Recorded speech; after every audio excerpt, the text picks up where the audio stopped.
Not an adjective you hear very often. Girthy. No, No. no one goes for the girth. That's And right. should be.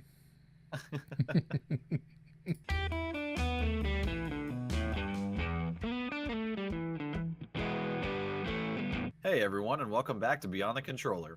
I'm Gladys, and with me as always is Cryptic Panther Hey, everybody. and Fatti. Hey, what's up? Uber can't make it for the 20th time in a row, so the three of us will be doing our best to relay all the gaming news that we can.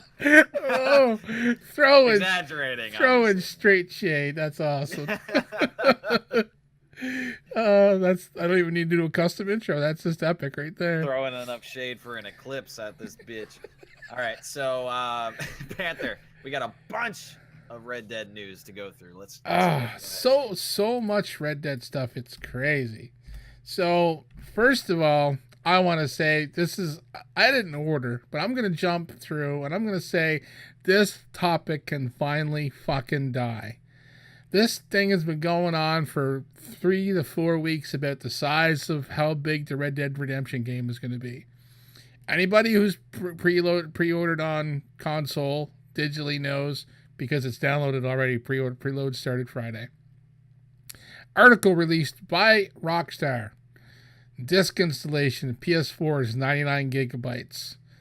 Xbox One 107 gigs. Digital installation, PS4 is 99 gig install with an additional 50 required for the installation process. You get that 50 back after an install. It happens in a lot of games. And the Xbox One is still 107 gigs for install. That's total. So that puts that fucking argument to death, to bed. It's done. We don't have to need to talk about it anymore. I'm so sick of every time I turned around on Reddit for the last 3 fucking weeks. It's like, but what happens with my 50 gigs? Like, does it come back? And why is it so much bigger on Xbox than PS4? And what do you have to download the 50 first and then the 99? What, Panther? You're not giving us the answers.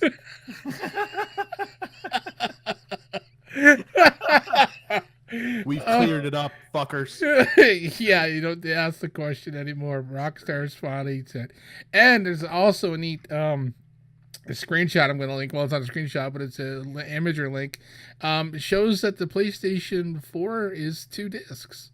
It has a data disc for installing, and it has a play disc. Yep. So that's some old school dual disking, man. That is crazy. Because they're pushing the limits. Exactly. I mean, that's. I mean, I haven't had a two disc game, and well, this one's not gonna be for me. I digitally pre-ordered it, but yeah, I mean, I don't remember 2 disc games have been they've been rare on PlayStation. But yeah, that's crazy that it's split across 2 discs, and I figured as much when they were talking how big the game potentially could be. But yeah, I mean, like that topic can finally die. Everyone knows how big it is now because people have already downloaded it, and people no longer need to cry and complain about it, wonder and speculate. Yeah. Good. So another thing that's happened today, is a recording of this on Monday. Actual leaked gameplay. There's a link in the description of this video. If you haven't seen it, you must be living under a rock. Or you've been busy as shit, because I know it's not just, not everyone sits on the internet all day like I do, apparently. But yeah, there's 23 seconds of actual gameplay footage. It is no spoilers. Like, there's no, like, to me, from what the 23 seconds, and I've watched it a couple times, and there's nothing in it to indicate any type of spoiler, really. I mean, unless you didn't want to know what the weapon wheel looked like or a gunfire sounded like. There's really nothing spoiler-ish in the 23 seconds that's there. So I recommend if you want to watch it, go ahead. You're not going to get, nothing's going to get spoiled that I can tell. The game looks all right. I mean, it's compressed video. I mean, you can't really sit there and critique it because someone said it was shared on Instagram, so I have no idea what kind of compression that is. But it's definitely not 4K. It's definitely not the most high fidelified video file you're going to see. But yeah, if you want to see a quick gameplay clip, Jesus, holy crap! I tongue twisted myself. Yeah, so the link's in the description. There was another article released today. There was one released the other day, was about how you get to name your horse.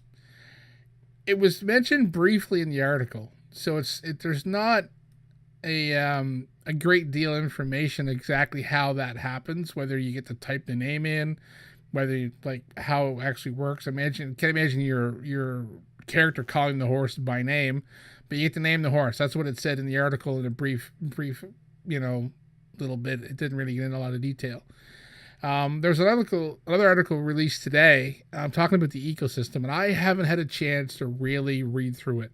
They mentioned more about the horse, that if you get a horse and you go through the steps of making it your companion and everything else and leveling it up, if it dies, it's fucking dead.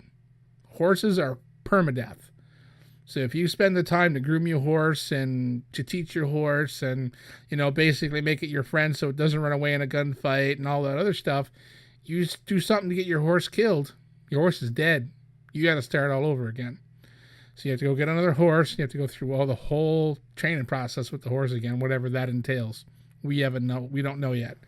Other than feeding it and like brushing it and stuff, that's one of the things that we know for sure that's part of it. I'm not sure what else is included in the actual making the horse your best friend type of deal. But the other article that came out today, and like I said, I'm not even going to get into much of it other than it talks about the animal ecosystem. It's pretty in depth. It's a pretty long article, and I had a chance to read through the whole thing. So I'm not even going to try to just cut bits and pieces out of it to make sense of it because I haven't had a chance to review it. But I definitely recommend giving it a read. The little bit I did read definitely sounds really interesting.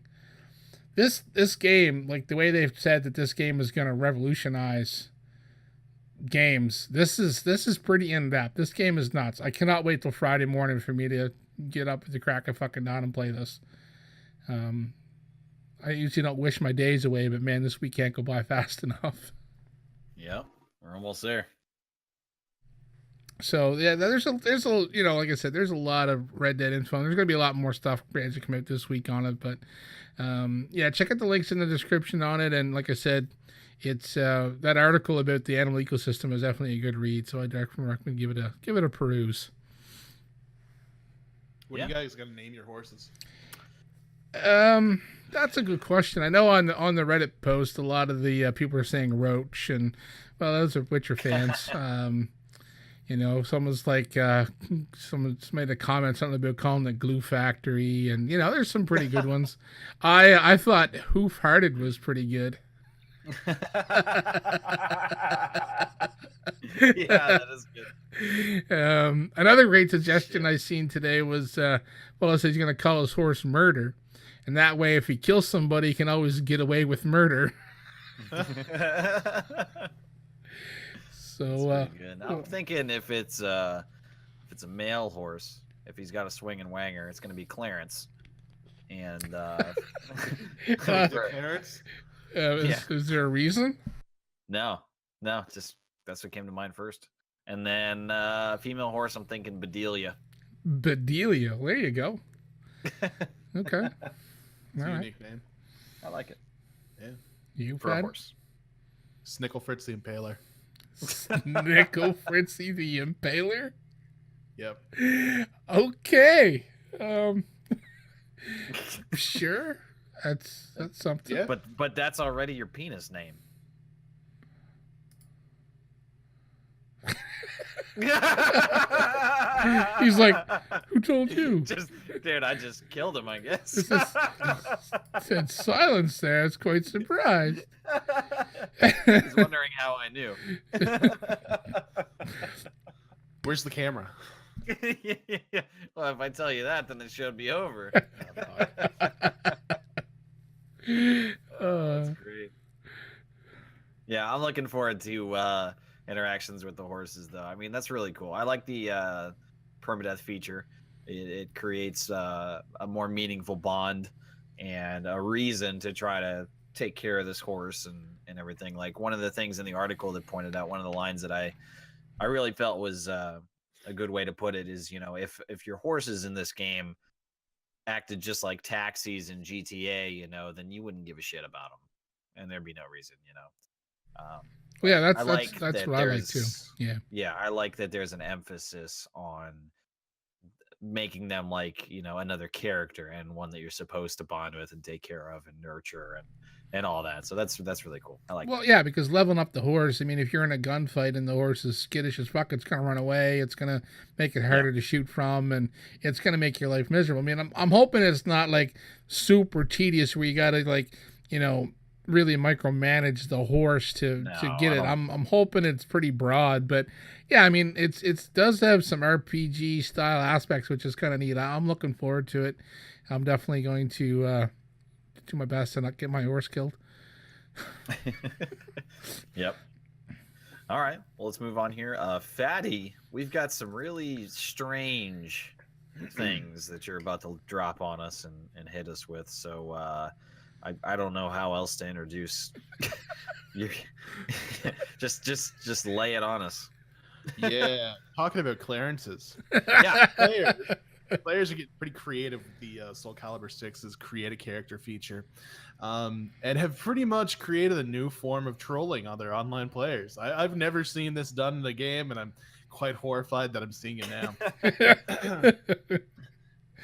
People are using the game's Create a Soul feature to sort of create gloriously terrifying custom fighters.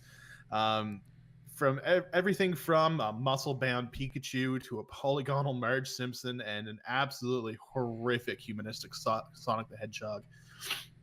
And it's kind of taken the internet by a whirlwind. I mean, there's posts all over Twitter about these different characters that people are coming up with, and they're well done, but they are fucking horrifying.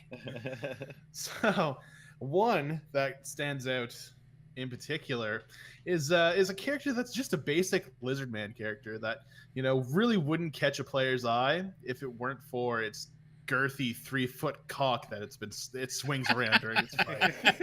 He just, as soon as he enters an online match, he just big dicks his opponent with this fucking like 3-foot dong that sticks out in front of him. And apparently this is created by an exploit. This is the only character that you can do this with in the game. But there's a video. It'll be linked below as well as all the other creations. But you've got to see this. I mean, he goes into the match and just starts swinging this thing around. It looks like he could probably kill someone. So good going, Soul Calibur. Remember, thank you so much for this fucking feature. This is just pure excellence. Remember a few weeks ago we talked about Epic Games and how upset they were over the realistic boob physics of their character when she jumped. Yep. Remember how, you know, it was like, well, it's like we were watching the clip and it's like her boobs jiggle like real boobs would jiggle. They're not like just giant, like, you know, quadruple H tits flopping around like hentai porn. It's like, you know, they were like C, large B, C cup boobs, and they were just lightly jiggling like a normal person would. Subtle and realistic. Yeah, and Epic Games is like, oh my god, that's just so embarrassing. We gotta patch that out. Soul Calibur's like, hey, you can make a giant cock and a lizard man. Yeah, they're like, we don't give a fuck. Yeah, make it. Dick those opponents. Yeah, Epic Games suck on that. That's what they're saying. But I mean, if you look at them, like the images are pretty. The Marge Simpson one, it's not horrible. The Homer one's a little terrifying looking. If you look at the images, the Homer one, the Thanos one looks not bad. I mean, yeah, there's definitely going to be some interesting ones, but yeah, that's a fucking creep fest. That is definitely a fucking creep fest. There'll definitely be some good ones because there's a lot of really good creative people out there, but I am more interested in just how terrible people can make this feature. You know, I'm looking for the worst ones out there, and so far I have not been disappointed. Yeah, that's pretty rad. Well, and to top it all off, the lizard guy does like a hip thrusting move as well. So it's like it's like someone that the development team's like, let's make the lizard guy do this thrust move and then make it so that you can put a giant cock on him. You know, someone at the development team already done this. Like, come on. Like, how does, like, the game just come out? How does someone that quickly figure out that the lizard man does a hip thrust move and he can put a giant 3-inch girthy cock on it? Come on. This was definitely like an inner office joke between the programmers. Yeah, and They didn't let upper management know. They were just like, hey, Bob, check this out. Girthy looks your cock. Because you couldn't have put it on a more fucked up character, right? It couldn't just be on a regular looking dude. It had to be on the Lizard Man character. Yeah. Like it just fits. I mean, bravo. That's all I can say to that. Oh shit. Yeah. That's epic.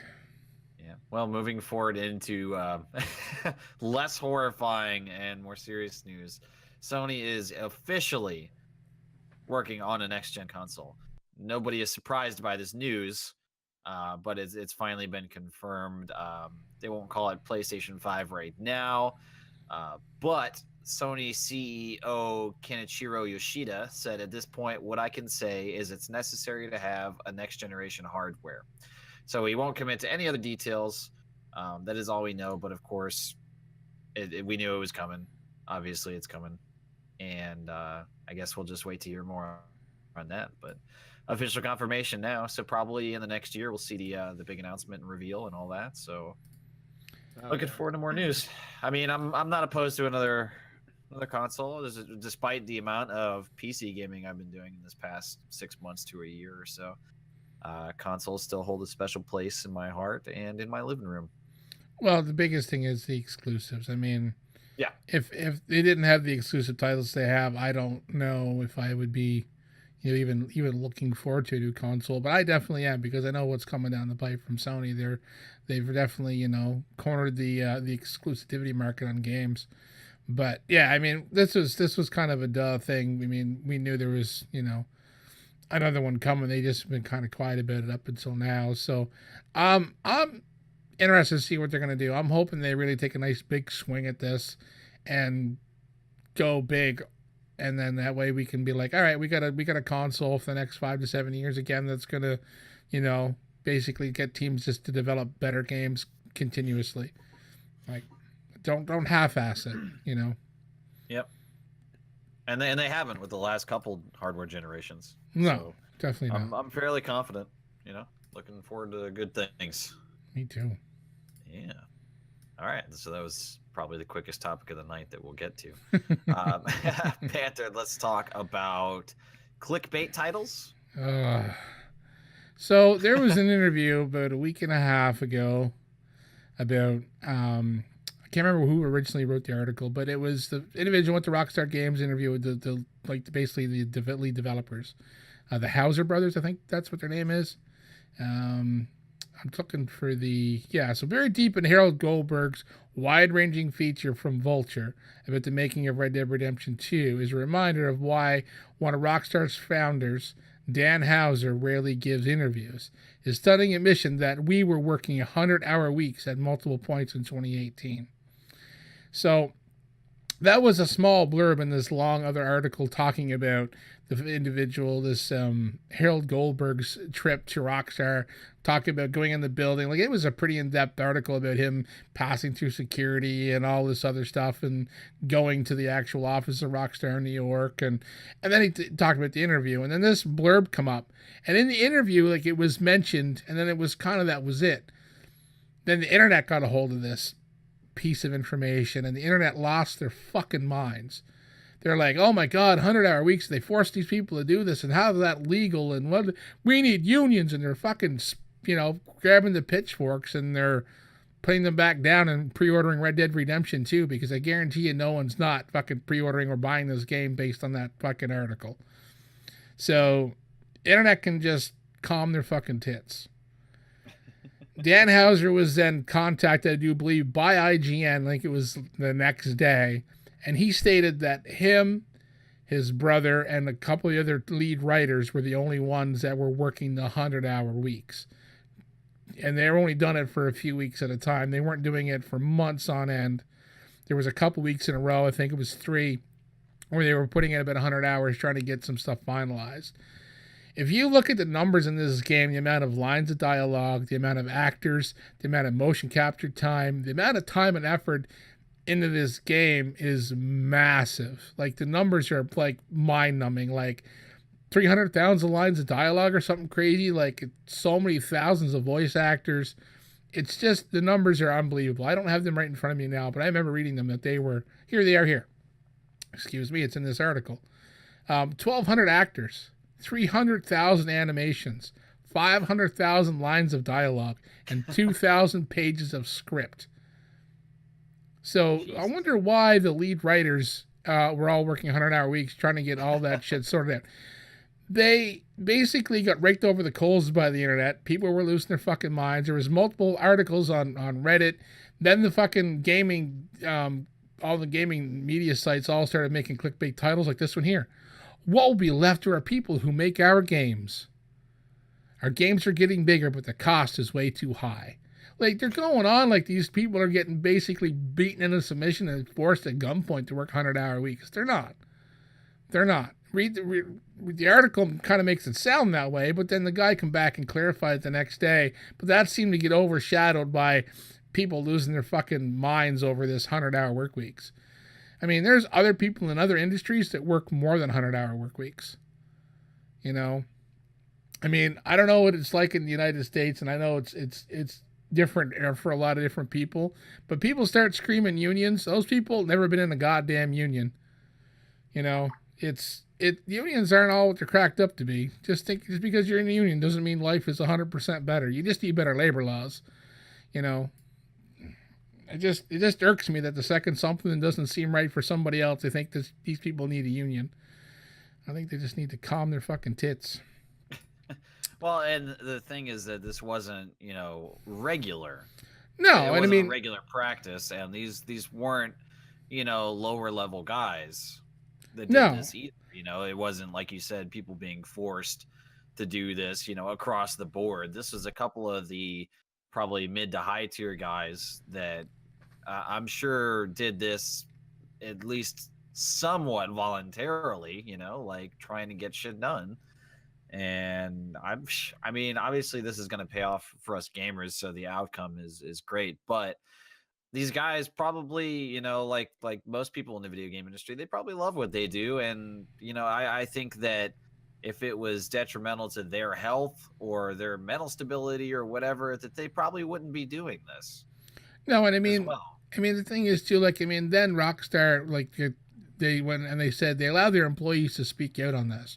Like, multiple people at Rockstar were then not really say allowed, but in other words, they kind of said, look, you guys want to talk about this? They give them free reign to discuss it on Twitter and other forms of social media.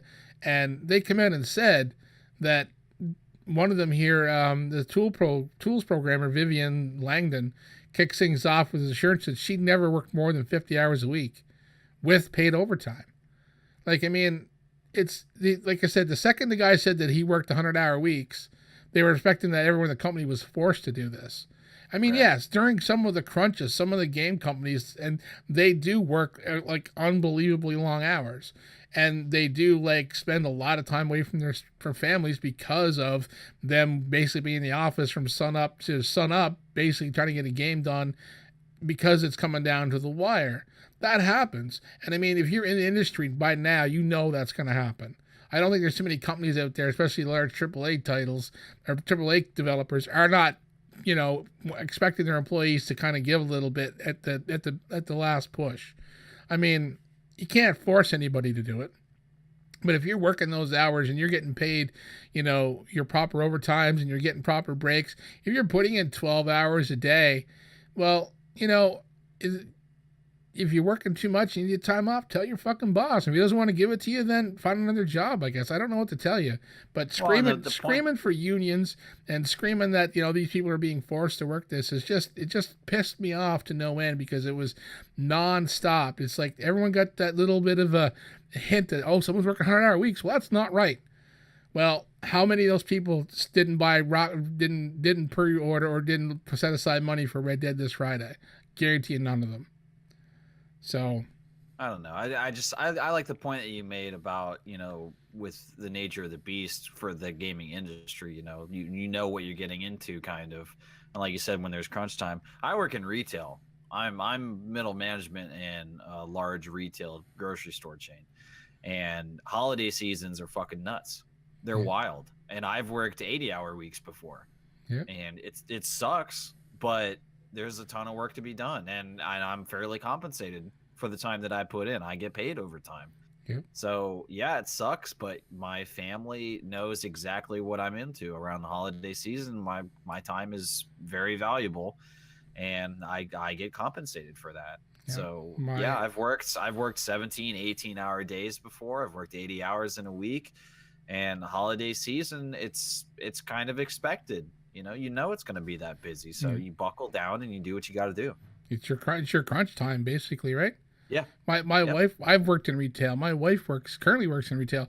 I worked in automotive, and I was doing, and during winter season, I mean, where I live in Canada, we get fucking snow and winter shit here, like we, for a bit in Florida, but winter tire time, man, we go into work, we punch in at 8, and we worked right through lunch and everything else right to closing time, because it was that fucking busy putting on tires and doing oil changes all fucking day for like weeks on end. Like, I mean, it wasn't like we weren't working like, 18-hour days, because, the shop wasn't open that long.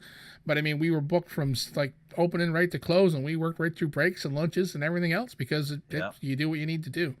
I mean, it's the same in a lot of businesses. You look at people that work in like first responders and shit, and people that work in like scientists working in labs on stuff, and those type of people, they work fucking crazy fucking hours. Yeah. Like, yeah, I mean, no one should be forced to work those kind of hours on a regular basis, that's for sure. But like I said, what soured me was how fast the internet jumped all over Rockstar and bitched and complained and freaked out and went off the deep end over it, even after he come back and basically stated, look, you got it all wrong. No one was forced to work these hours. It was me and 3 of the other head writers. We were the ones working these 100-hour weeks. But the internet just will not let it go. And then all the gaming medias, they just, with the clickbait titles, like, what will be left for people who make our games? Give me a fucking break. Jesus Christ. This is from Polygon. I mean, like, fuck you, Polygon, and your clickbait fucking titles. Catherine Cross, you can suck my ass. As a journalist, I have to say, that's how you get paid. I understand that, and I get it. But man, like, once they came out and they basically made this statement long before this other article was written, they were just feeding off the mass hysteria that was going on. I mean, Reddit was just a shitstorm of it. There was about 16 posts screaming about hours. I'm like, my God. But most of you people don't even have fucking jobs. Shut up. Welcome to the internet. Isn't it fun? Oh, man. Sometimes it just drives me up the wall. Yeah.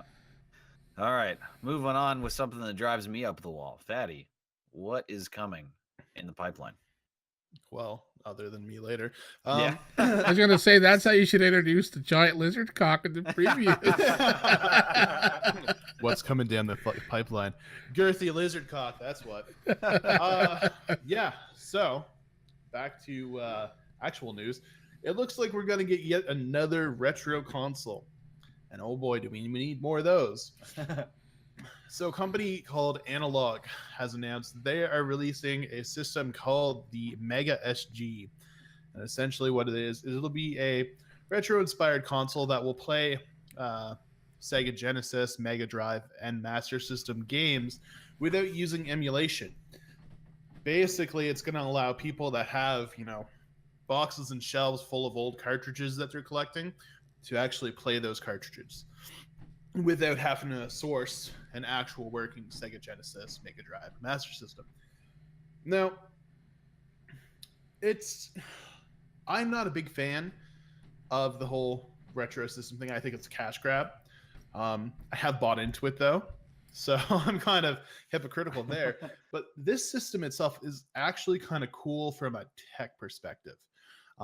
Other than focusing on like software emulation, like the Nintendo Classic or SNES Classic or the upcoming Sony Classic that's coming out is going to do, it uses something called Field Programmable Gate Array System, which allows the player to actually reproduce what the original system would be able to. So it's kind of a cool way to not have to dust off those old systems, or if you have a broken one, maybe this is a better way to play all those systems at once. But it doesn't just do that, it also upscales it to be usable at 1080p, which is kind of cool. So it brings the retro games to the modern age, but at the same time, it's a cash grab. The system itself is going to also support original Sega controllers. So if you have any controllers from the Genesis or Mega Drive or Master System, you can plug them right in. It uses the same ports. But the company is also partnered with a company called 8-Bit Do, and is offering sort of retro-inspired wireless controllers that are modeled after the Sega controllers at a discounted price. So you'll be able to play with either wired controllers or a wireless controller of your choice.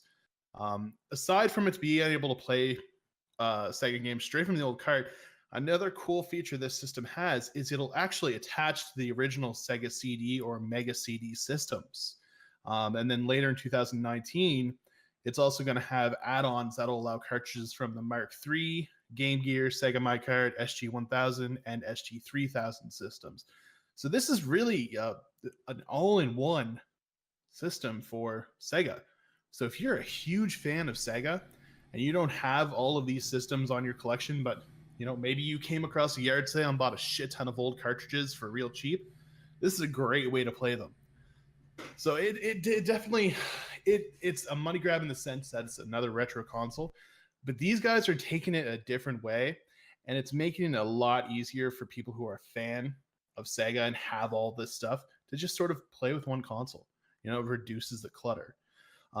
Last year, the same company released the Super NT, which is basically a similar system that allowed players to play old Super Nintendo carts as well as Super Game Boy carts, stuff like that. And it received some great reviews. People I follow on Twitter have tried them out. A friend I have here has one as well. He uses it a lot. Great reviews. So it'll be interesting to see if, they can make a difference with the Sega one and really sort of grab onto that market in a way that maybe the SNES Classic or the Sony Classic can't. The system itself is set to drop in April 2019 for a cool $189 US, which is a bit much, and pre-orders are open on Analog's website. So the biggest problem is you have to have the games already to make this worthwhile. So it's really a niche market. It is, yeah. Like that's an awful thing to try to bank your success on. Sega Genesis, Mega Drive, and Master System cartridges. I haven't seen one of those in a long fucking time. I never owned one, but I can take a 10-minute stroll and I can go to my parents' place and I can find my own Atari shit. But man, like, don't anyone that even have that shit. I mean, wow, that's a big ask. It's definitely a niche market, but I also think in a sense, like, these guys aren't going to do how Nintendo did and mass produce this thing for sale.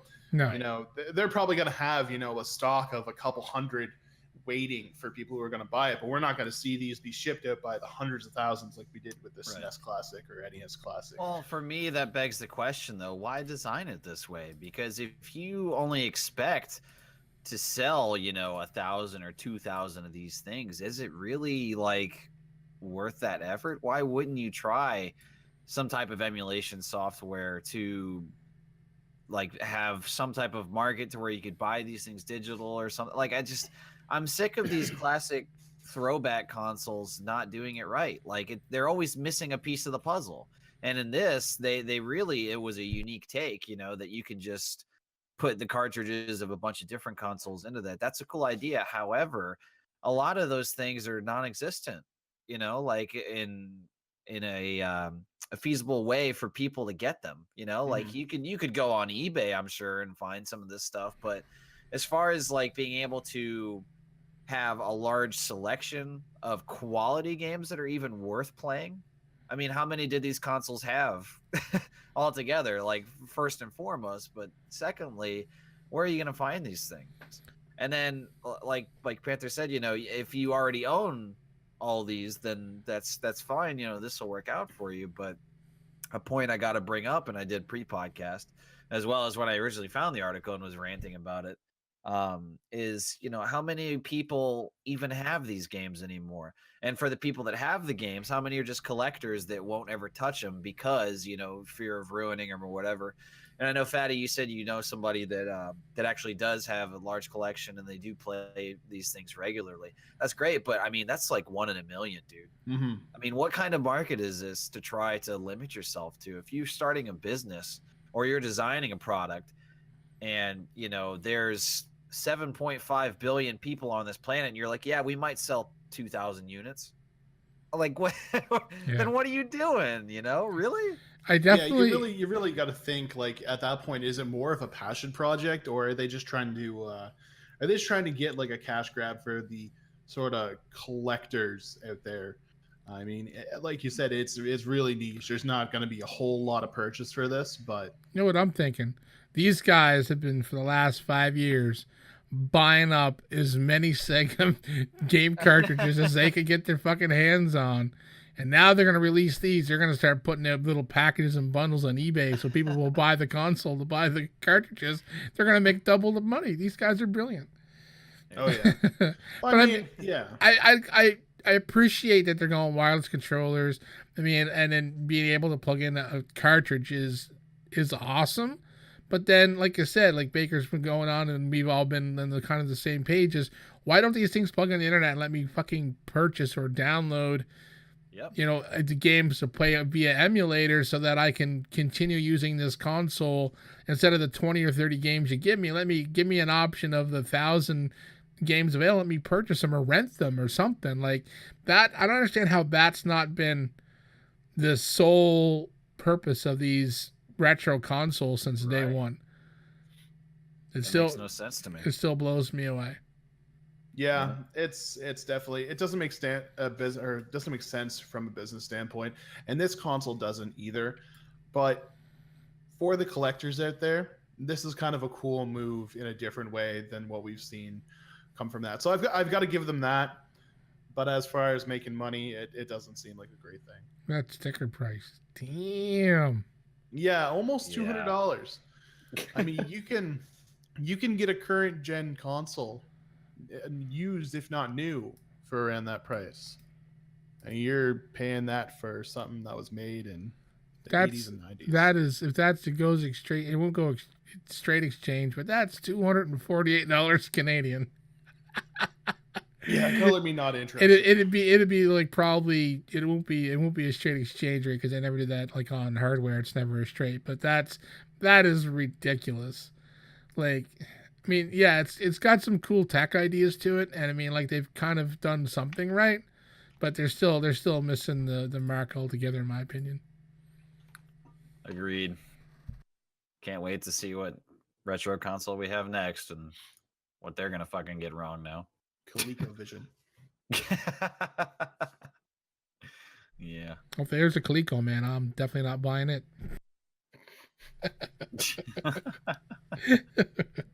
Yeah. All right, moving on here. So we spoke a while back about Discord launching its own game store, and the worldwide beta is now live. The Nitro subscription service is here. It's coming with a $10 monthly fee, but it is now up, and it used to be exclusive in Canada, I guess, but now it's global. And the Nitro subscription service has a library of over 60 games that can be played. All of them look like bullshit to me, but that's because I'm not really into into indie games that much, which nearly all of them are. And beyond that, I'm still not impressed with this service. Discord's going to have to do a lot to change my opinion.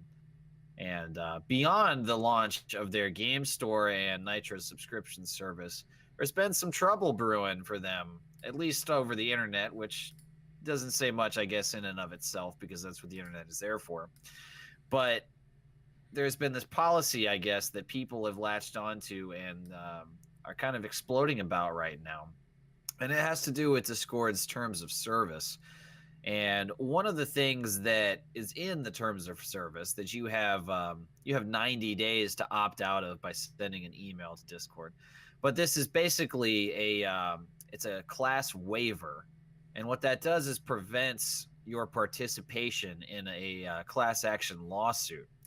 And supposedly it's meant to prevent frivolous lawsuits. But if you want to protect your consumer rights, this site, this Kotaku article, is advocating that you opt out of the policy. And that's to protect you as a consumer if there ever is any class action lawsuit. If, say, your payment information is compromised or whatever, if somebody hacks into Discord and grabs all your information as well as millions of other people or whatever, and you sue for lack of security, you automatically are opted into this. So you have 90 days to opt out of it to enable you in any future class action lawsuits. I'm not sure that this is as big of a deal as people are making it. I do, however, find it a little bit worrying that Discord is taking this step right out of the gate. I mean, dead on the launch of their global store. They're automatically like, hey, by the way, you can't sue us for anything that happens. That's not really like the best foot forward, in my opinion. That doesn't speak to too much confidence. But I don't really know what that means yet for Discord, and neither does anybody, to be fair. But something that people are a little worried about. So the link will be in the description of the video on where you can email to opt out of that new policy.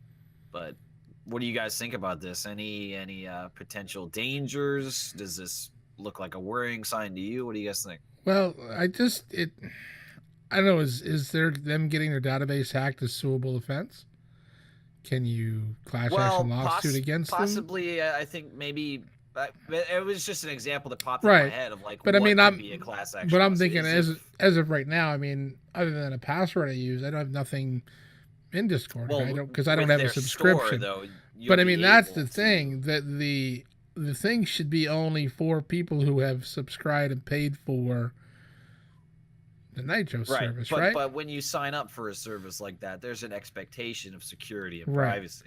So and if your stuff is jacked and you lose, if somebody gets your bank information and totally dips on all your stuff, and the bank is like, I can't verify this wasn't you or whatever, and you're out thousands of dollars or however much, I'm safe to say that could easily be a lawsuit. Yeah. So yeah, I mean, it's I agree with you that it's kind of odd for them to day one. They're protecting themselves, but I think the option should be the other way. Well, actually, they're forcing you into it. I mean, who reads the terms of service, really? I don't think I've ever read one in my fucking life, because it's just so much fucking backhanded bullshit in half of them. But the second, when you read this, and it's like, the good news is that Discord allows you to opt out by sending an email. It reminds me of all that Facebook shit a while ago. People, if you post this to your Facebook, they can't start charging you for Facebook. Remember that whole shit that went around a few years ago? Yeah. You're not allowed to reuse my information if you post this to your feed, then Facebook's not allowed. That's what this reminds me of for some weird reason. I don't know why. The first thing is like, oh, you can opt out by sending us an email. Great. So, is that really going to work? Do I get a response back saying that I've been officially opted in and I can sue Discord? Because I think I'm going to sue them. Just because I had to send them an email. That's put unneeded stress on me. So yeah, I'm gonna opt out and I'm gonna sue these motherfuckers. Yeah, I don't know. I don't know. It's fucking it's. Well, it did prompt a response by a Discord representative, and this was on Reddit. They said, quote, I want to be clear that we're not doing this to dodge responsibility for anything. We believe in doing right by you, and we take feedback into account. The reason there's an arbitration agreement in our terms of service is that there have been a continuously increasing raft of class actions and firms that look for companies that are susceptible to class actions. That's a little weird on the wording there for me. Because again, what kind of confidence does it say that they classify themselves as a company that is susceptible to class actions? So yeah, what are they doing that puts them in line to be susceptible? And are they just like, oh well, we don't want to be ever sued by anybody ever, so let's just put in terms of service saying, hey, you can't sue us no matter what we do. It's not that broad. It's specifically for a class action lawsuit. So individuals can still sue them. Individuals can, yes. Wow, I'm still gonna opt out. I'm still calling my lawyer.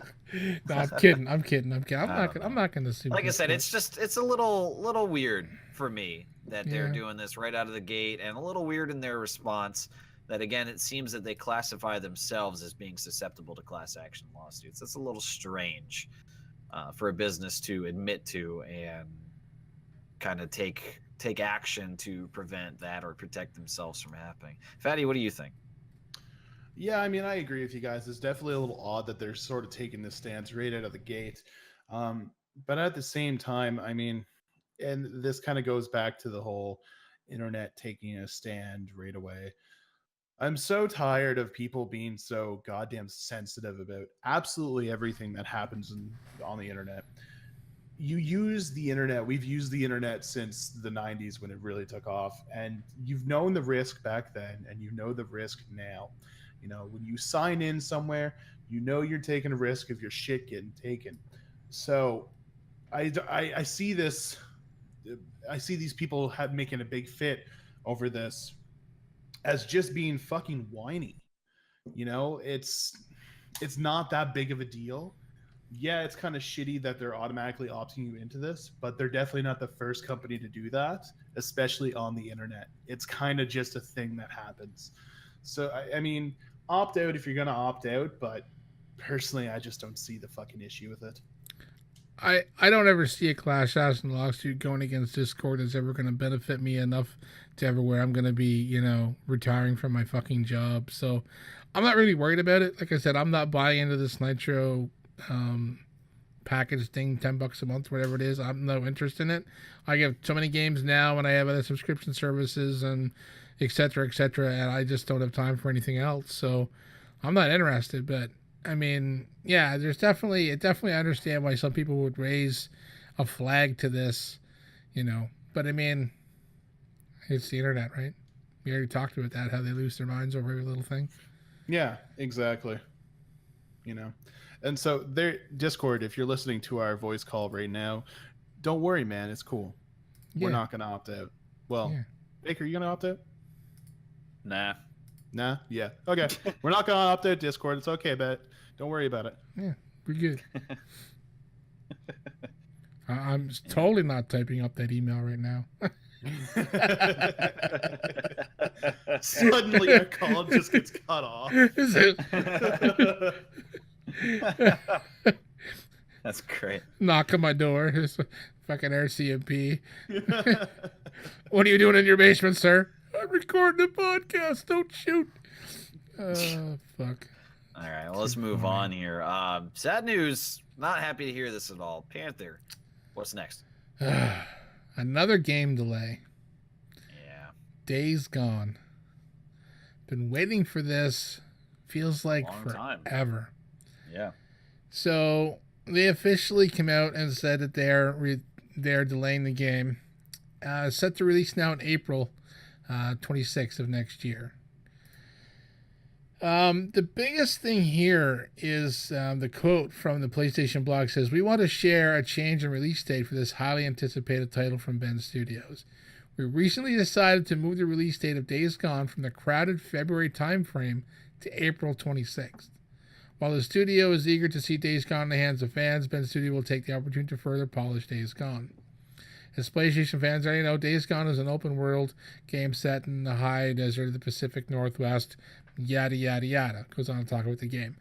But this has got to be one of the first times where a game basically says, yo, there's way too many fucking titles coming out. We're going to move our title.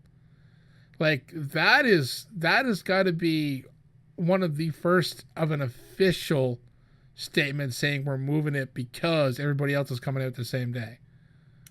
Yeah, and that doesn't speak much to the confidence for the title either, that they don't think that their sales will either not be hurt or that they can outshine the other titles coming out. I don't know. That's what I read into it. A little bit, but I mean, this being their first PS4 game, because I mean, these guys done Vita game before, right? That's where Bend Studio come from. They done Vita titles, so someone correct me if I'm wrong, but so this is their first big, basically AAA style release on a major console. So I understand Sony be like, okay, they're first party, it's an exclusive. So with Metro Exodus, Devil May Cry 5, Anthem, the allegedly Crackdown 3 coming out, The Division 2, what's that other one? There's another one coming out too, and Trials. The Trials game comes out in February. No official day yet, but it's in February as well. Like there's like there's like 4 games coming out on the same day in February.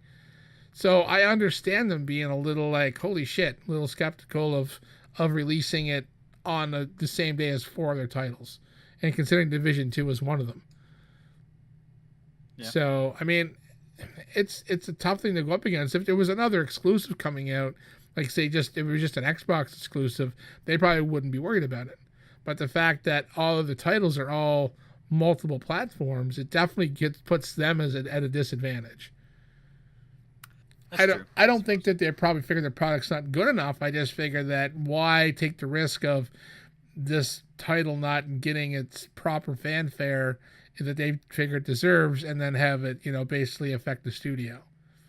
It's smart, but yeah, I get where you're coming from. It's like, oh, well, our game's not good enough to compete with the likes of, the 16,000 titles coming out the same day. I mean, yeah, and I get it. I understand your point as well, that there is a lot of titles, and, if you're looking at the market and the competition, it does make sense to release at a more advantageous date for you, where there is less competition. You have a higher chance of selling during that time. I get that. But like you said, introducing this topic, it's just, it's rare for the official stance just to be like, hey, it's really crowded. Yeah, I mean, that definitely was kind of, when I seen the headline, it's like, oh shit, it's delayed. I thought, they last time they delayed it was because they were, there was a few things they really wanted to polish. I mean, at this point now, it's like, shit, they've been showing this game solidly for the last year. Like at every big gaming event, they pretty much had like a demo. So like shit, I've been avoiding any more demo footage because I don't want to see any more of the game. I'm already in. I'm like, I want this game. I'm right on board. So to hear it's delayed, it's kind of like frustrating. It's like, fuck, another game delayed. But then I go back to the same adage as well. I don't want a game come out broken, whether this is also to give them more time to fix a few things maybe they've noticed in the 400 demos they've done this year. They realize, shit, this thing just doesn't work right. Let's, if we delay, they have the cushion of another month and a half to really not worry about a delay or an actual release. So I'm disappointed, but like I said, I'd rather have a delayed game than a shitty game. Yeah, I'm only disappointed in a selfish sense. Oh, yeah, me as well. I just want to play it. Yeah, me too. I'm the same way. It's like, come on, I want to play this already. It's the same thing. So, but like I said, it's still surprising for them to say, hey, there's way too many fucking games coming out, so we're gonna hold off. Yep. That's got to be a first as an official statement. It might be. I don't know. Fatti, what do you think? So this might speak to all the delays. As a prime example of why delays are bad. What game is this? What? Yeah, Days Gone. What game is this? You're kidding. No, I'm not. Oh man. Okay, so the trailers and gameplay that they've released, basically, the easiest way to identify is it's some type of post-apocalyptic game. You're a biker, it looks like. Yep. And there's hordes of zombies. And you're like trying to save your brother or something. Or is that a thing? I'm not positive. No, I don't think it's your.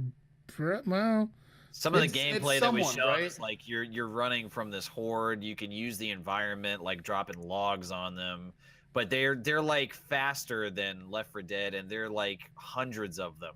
Yeah, and the animals are infected as well. Yeah. Like, and they're not technically zombies. They call them freakers. They're more of an infected style.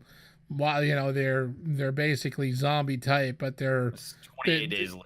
Yeah, they live in packs, and like there's big weather systems, and I could play the game and play part of the game. It could be sunny. You could play through the part of the game, and it'd be fucking raining, and like the game is pretty big. I can't imagine you don't know this game. They've been talking about it for the last 2 years.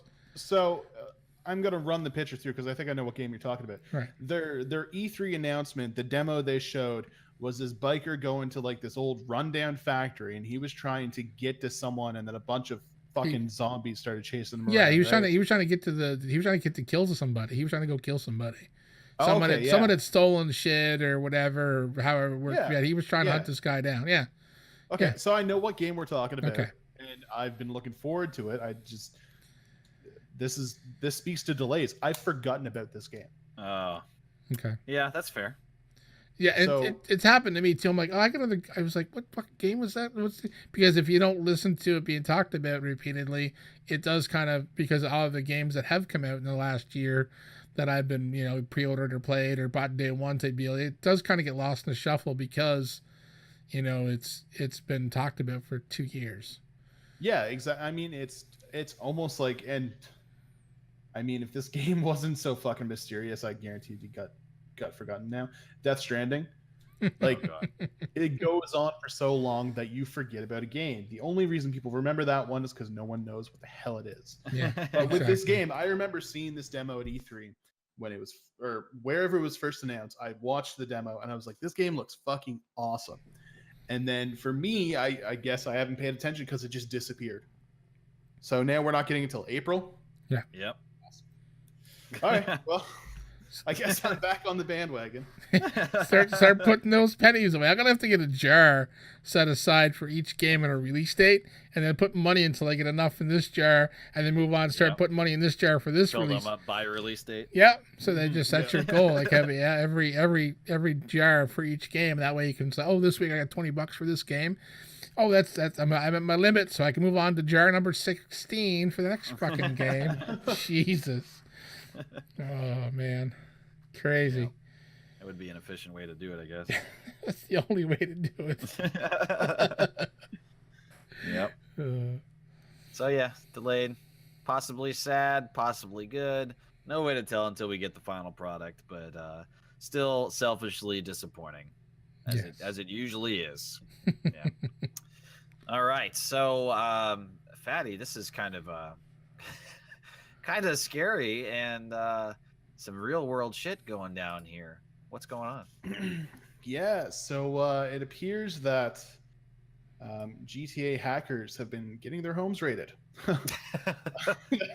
That's something I never thought I would read, but Yeah. GTA publisher Rockstar Games and Take-Two Interactive have been granted a court order to search 2 homes in Melbourne, Australia, for evidence related to a cheat software that was created called Infamous. Basically, what this software was, it was a software that was being sold to players for $40 US, and it would allow them to manipulate the game's online service where they could get unlimited money, access to God mode settings, basically just do whatever the hell they wanted. They could grief other players, stuff like that, and pretty much be unstoppable. So a little while ago, 5 people had been accused of creating this software. And from that, they were given a court order to have their assets frozen, as well as having their homes raided and pretty much torn apart. The 5 people, they've been listed on the website. I'm not going to read out their names. If you want to find them, go find them. It's easy, but I'm not going to do that. Basically, the 5 accused were ordered to no longer create or use game cheating software, and were only allowed to withdraw money from their frozen accounts for modest living expenses. So that would be like groceries or bills, stuff like that. But they're not accessing the $40 that they've got for each one of these. They're not making money off this anymore. Other than that, I mean, there hasn't been a whole lot of info on what was found at the homes, or what they face, any kind of charges. I don't know if it's going to be jail time or fines, but this is kind of scary because this is the first time that this action has been taken in the gaming industry. Cheating has been around forever. Using codes or manipulations to get further in game, that's been around forever. Since there's been games, yeah. Exactly. So the fact that these users, while yes, they're manipulating the game in a way that'll cost Rockstar money or not cause Rockstar to not earn money. They're simply doing what we've been doing for years. Now it's a little shadier, but this sort of opens the door to law being able to say, listen, you're not allowed to use these exploits. We're going to seriously fuck you up if you do. Yeah. That's terrifying. Like, that's crazy Well, scary. let's look at this one here. Fortnite cheat YouTubers sued by Epic Games. Yeah, so this is becoming a norm. You know, cheaters being found in games, and PUBG was doing the same thing in China, right? There was something. Yeah, yeah, they the done hackers, something. yes. Yeah, exactly. So this is becoming the norm. No longer is cheating just sort of a brush offable offense where people are like, "Oh man, you shouldn't have done that, man. You suck." Blah blah blah. No, now you're getting your door kicked in and you're facing real life charges, and that's a crazy change for the game. Your door is kicked in and your shit pushed in. Mm-hmm. Well, Exactly. like this article on the Fortnite. I mean, this kid attracted 1.7 million subscribers to his Gold Mods channel, where he plays modified or hacked versions of Fortnite and other games. He also runs a website where he sells cheats, such as automatic gaming, for more than $200. Like, Wow. that's the part I like. I mean, it's one thing for someone like, I mean, playing some games on consoles because you don't have to deal with this shit is nice. The Battlefield games, no cheaters on console, but the PC world, man, like there's so many posts on Reddit and YouTube about these fucking cheaters in Battlefield on PC. So I mean that's the problem. I mean it ruins everyone else's experience. In single player, cheat codes and shit in single player, I don't care. If you want to cheat your own self in a single player game and mod yourself in $40 million and buy, whatever you want to buy and do whatever you want to do, that's cool. But when you get an online game and you're cheating and griefing other players just for the fact that you can fucking do it and ruin everyone else's experience, I understand why these gaming companies are taking a stance. For single player stuff, I mean, who cares? I mean, it's not affecting anything. But when you're talking multiplayer games where people actually invest time and money into some of these games, then someone else spends money to go online and just to fucking screw you over and ruin the gaming experience, that hurts the gaming company in the long run. Because no one's going to spend, $80 on another Rockstar game if every time you go online you die because this guy across the street doesn't like you, or this guy in whatever fucking country pressed V on his keyboard. That's ridiculous. So Yeah, well, I mean, not even just that. I mean, if this is out there, who's gonna spend $80 on shark cards on GTA Online when they can spend 40 and have the software that'll give them all the money in the game they want? right, and with it, people spending money on shark cards, we wouldn't have, Red Dead Redemption 2 coming out. I don't know that I'd go that far. No, but I'm saying like I don't get. I'm not definitely the one to back microtransactions and pay to win models on online games. I'm definitely against that. But I'm also against people fucking cheating and griefing and ruining other players' experience online, because nothing's more frustrating than playing a game online and having randoms roll up that are invincible and just like murder you every time you move because they just want to do that to torture you. Like, I would definitely never play a fucking online game by a company that they would not stop someone from doing that. I mean, kicking their doors in and arresting these people and freezing their assets might be a little far. But Well, I that's mean, the thing. if Yeah, it exactly. fucking stops the next asshole down the street from writing code to fuck a gaming community over, then maybe that's what's needed. Kind of like let's throw the book at these idiots, and hopefully the next two idiots will say, this ain't fucking worth it. I get it. I mean, I can't sit here and condone it because I'm not one of these people, but I guarantee you, I bet they're regretting it. Yeah, they are, but I mean, I don't know that I can agree with taking it this far, dude. I mean, Well, that, I mean, I don't know. I don't know. It's very murky on where the defining line is on what's going to be acceptable, what's going to be the norm, and for me, I'm not clear on it right now. I don't know. Well, Because for me, I'm like, these are fucking video games. Like if a friend of mine came over and we're playing split screen co-op and he puts in a cheat code combination like I'm not gonna sue his ass, dude. Well, no, Like, but he's not. He's not. I mean, he's not going on. He's not affecting your potential income as a game developer, though, is he? Right? no, No, but I have to question how much they siphon off. Like, what type of damage is being caused to these companies that rationalize raiding people's homes? I mean, like, freezing assets. This is like next level, like, government coming after you, shit, well, man. yeah, exactly. The thing to pay attention to here is this isn't a civil suit where a company is suing someone for damages.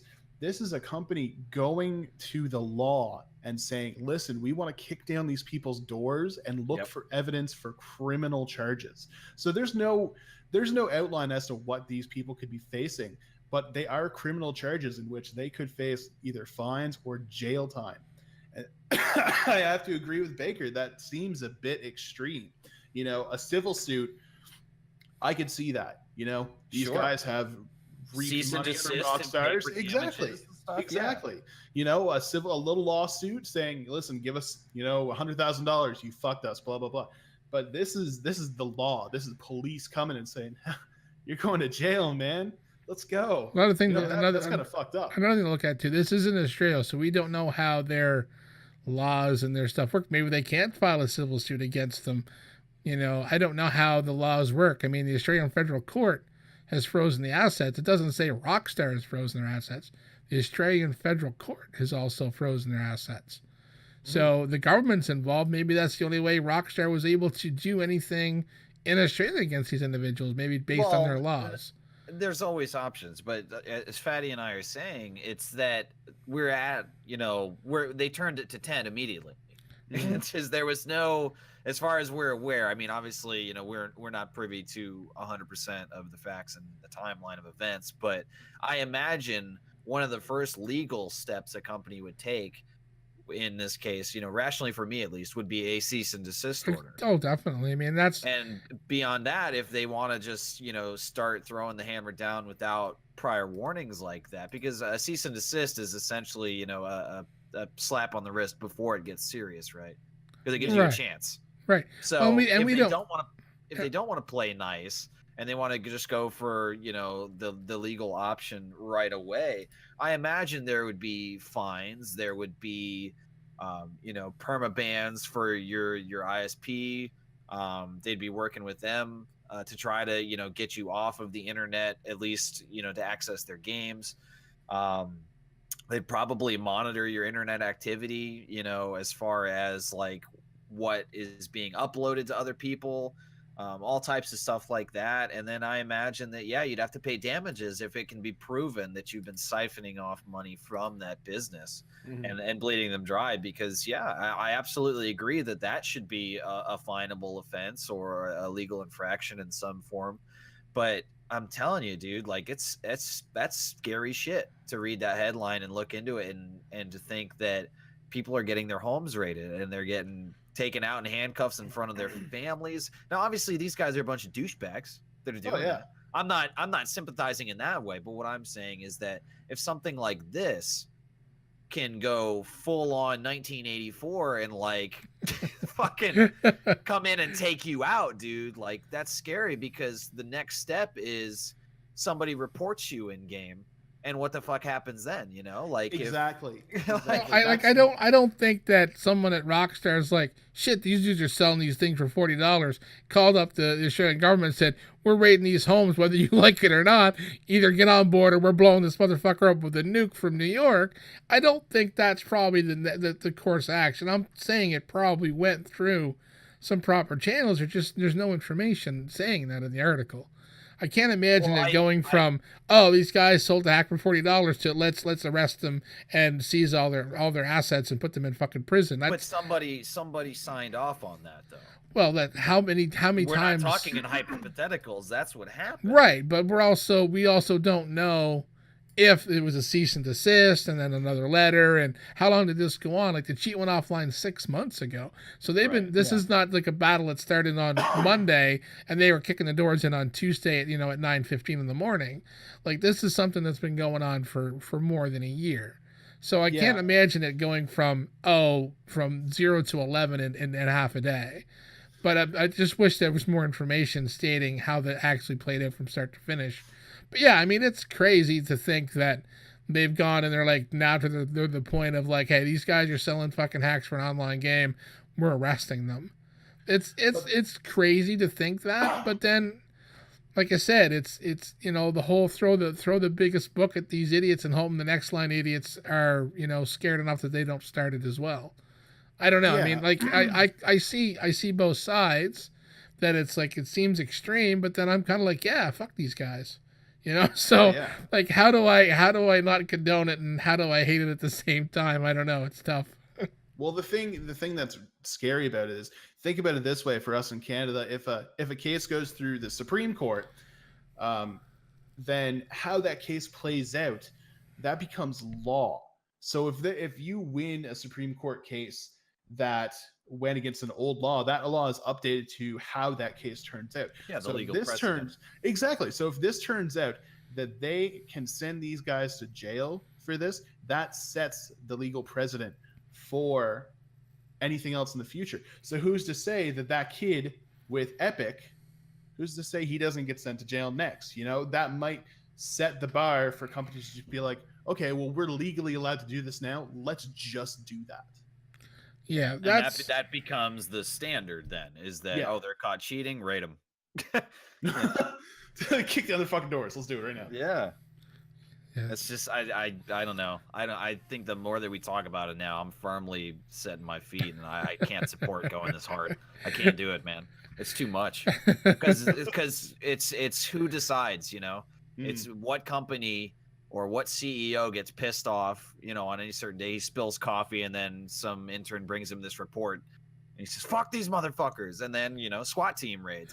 And if that's going to be acceptable, and if that's going to be a legal precedent, then like I said, like, where do we draw the line then? And whose bad day determines what happens next? Because if we're playing Dead by Daylight and we're teabagging against a killer, and he cries and says emotional distress and reports us, and then the company is like, this is ruining the game experience, this is going to stop people from buying cosmetics from us, so we're losing money because these people are grieving, rate them. Yeah. But I mean, the logical idea, right, that this isn't going to happen immediately. Logic would dictate that they would take those steps, but this is setting it up that they really don't have to. Yeah. Well, in Australia, that's it. I mean, In Australia, yeah. So this hasn't happened in North America. We don't know how the Australian laws work, whether this becomes their legal precedent in there or not either for anything. But like I said, I don't know. Like I said, I understand where your guys are coming from, but as someone who doesn't write cheat codes and sell them and exploit and try to fucking grief a whole fucking gaming community because I'm an asshole, I think these guys are getting what they deserve. But then it's like, yeah, like, where does it stop? I get where you're coming from. So yeah, I mean, I can't. I'm in the middle. I don't know where to stand on this. I'm teetering on the fence, and my ankles are getting sore. Go sit down, take a break. I think I need to. Yeah, I don't know. Scary shit, man. Lots of stuff happening in Australia with games lately. Yeah. All right. Well, we're pretty far over the hour mark, actually. So just real quick, I'm not going to hit all three topics here, but there was 3 Black Ops 4 topics that was lined up. And I'm really just going to do the biggest one right now. And that's the Black Ops 4 release has generated over $500 million in its first 3 days, which is pretty phenomenal. I mean, obviously, that's incredibly massive. And it's going to go down, obviously, without a doubt, that Black Ops 4 is going to be a tremendous success. I'm still really unmoved over the franchise. But compared to last year's release, Call of Duty World War II, Black Ops 4 has doubled the number of active players on PC over the same 3-day release window. And it's also eclipsed Black Ops 3's launch in terms of total players. So it's gonna hit $1 billion. It's a $1 billion game. It's Call of Duty, so they're hitting their stride with that. That's pretty much par the course for them. But Call of Duty is still a gaming juggernaut. Mm-hmm. Crazy. Yeah. $500 million in 3 days. Fuck. I don't get it. I guess the hate for the Battlefield 5 trailer is pushed because I mean they haven't. I mean other than the their version of a battle royale, there's nothing new for Black Ops, right? It's just another COD game with I can't say accurately, but I haven't heard of anything else. I know there's some controversy. I wish we had time to get into some of it, but yeah, I mean, it just I don't know. I mean, like I said, I'm not a fan of the Call of Duty games. I mean, the first Black Ops, I really played a lot of it. Yeah, that was great. Played a lot of it, and I just got, I guess, maybe burnt myself out, and the crowd I hung around with stopped playing it, so that's why I kind of get out of it. But I mean, like I said, I played the beta for their battle royale. And it's like it's just basically every other battle royale game. It didn't to me. They weren't really doing anything massively different. You know, Yep. Not like Ring of Elysium, man. They got snowboards. Yeah. You know, Yeah. I mean, that's about all that I want to talk about that game. I mean, it's awesome that they're maybe be able to finally turn it around after how many failed launches of COD titles have been piss fucking poor the last 3 or 4. Yeah, 3, I think. The last 3. Yeah.